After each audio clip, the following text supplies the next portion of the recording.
ufite ijisho rimwe arayobora. Bosco ko wabonye Bosco utamushoboye, ese n'abari aba influencer ugafata akana gafite channel ikiri hasi itarana banamonetize, warangiza ukayisibisha? Ese buriya ko wafashe channel y'umwana ndetse na timu ye warangiza ukayisibisha, nyungu ufite ni iyihe? Ese ubundi uri umukozi wa Satani nyakumera amahembe? Njye nkurikije imyemerere yankoreye, sibyo? Emere yaba yarapfuye akavaho, yaba yarapfuye cyangwa agafungwa no kubyara bikanga, agapfa nabi, byibuze nawe ahantu yahahiraga akabona yuko atangiye gusabiriza inongegera ikajya ku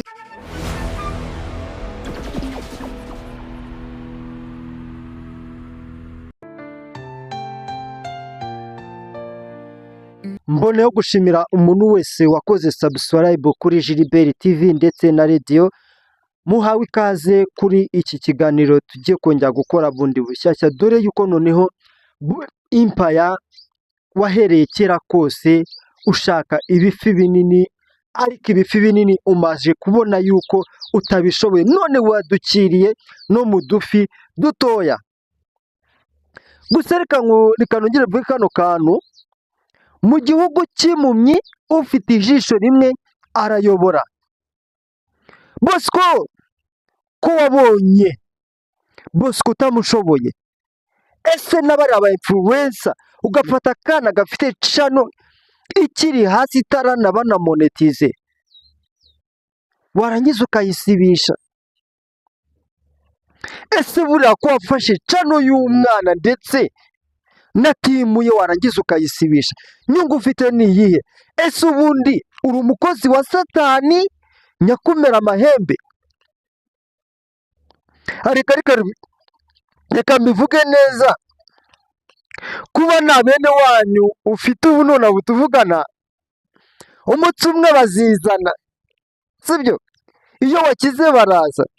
Bosco Empire waramuhangaye araguhangara, none ufashe n'abana b'abinfluencer bataranagira n'icyo bageraho benshi cyane, none utangiye kubahiga.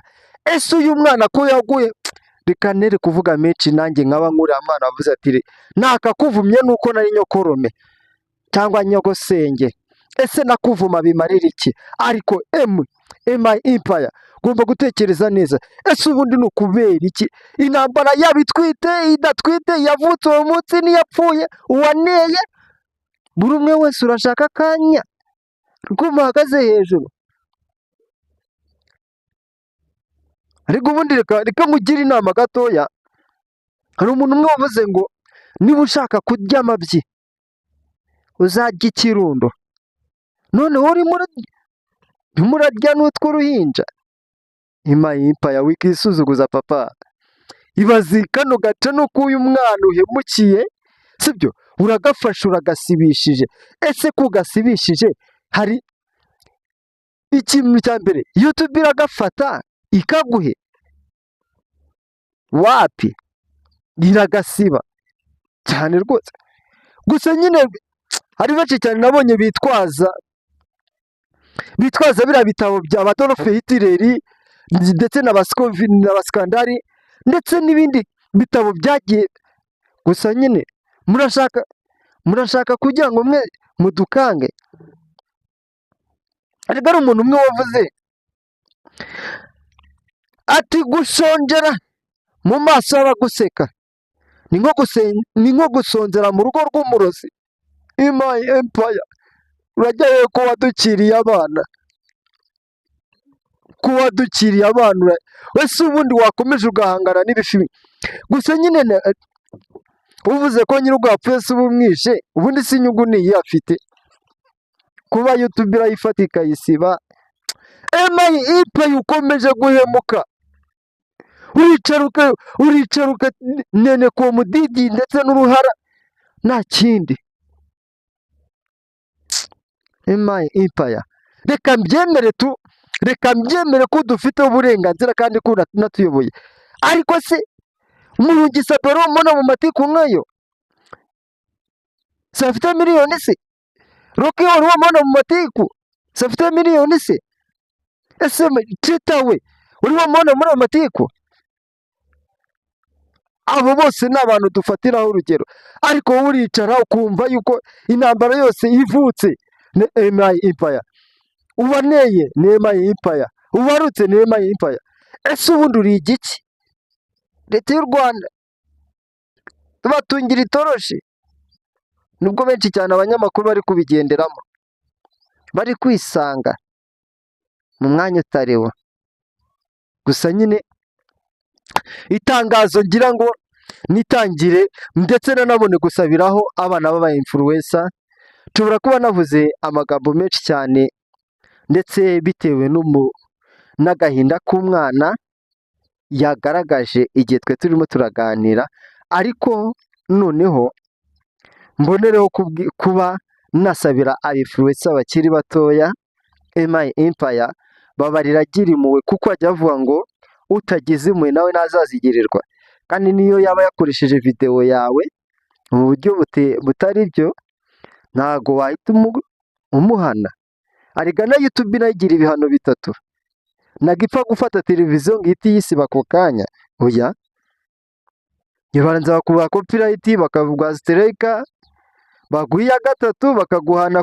Hari ikintu kimwe najya nibaza mu buzima, nibazo mura nshaka kuba navugaho gute.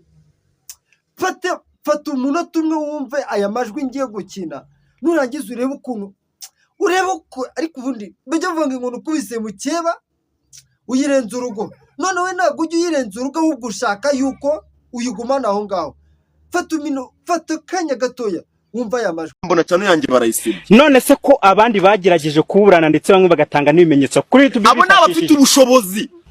Uyu munsi wa none ibintu witwa Emirene ari gukorera abantu b'aba YouTubers, ngiye nkurikije ibintu Emirene yankoreye, sibyo? Emirene yaba yarapfuye akavaho, yaba yarapfuye cyangwa agafungwa no kubyara bikanga, agapfa nabi, byibuze nawe ahantu yahahiraga akabona yuko atangiye gusabiriza ino ngegera, ikajya ku muhanda, ikajya nawe kwangara, ikareba ibintu uri kudukorera. Nimba narakoraga kuri cyo nanjye nyine Emirene wari ubizi, yaba wari umeze gutyo nuko nta kuvuma ntari nyogosenge. Reka dusoze ikiganiro. Bahunga Emirene. None se Emirene ni umutwe witwaje intwaro, intambara ku masosho media yose, yabivutse yabitwite, uri kubyumva, yaba nimaze kumera amenyo byose aravuga ati none mukureho. Uwitwa Idrissa yavuganye n'uwitwa Bosco Empire, barandikanye baravuga ati bigenda gutya byagenze gutya.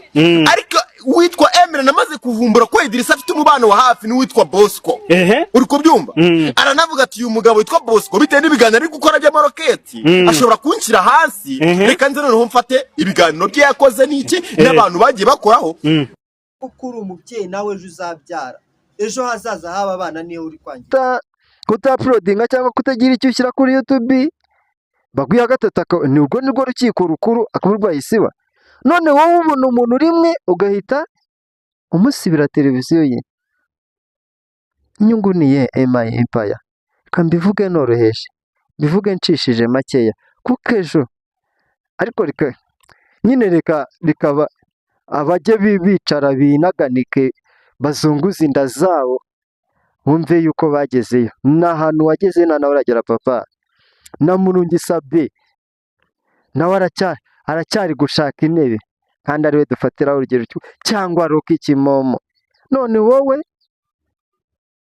wigize ikinani, bareke bagende, ejo nawe uzagenda sha.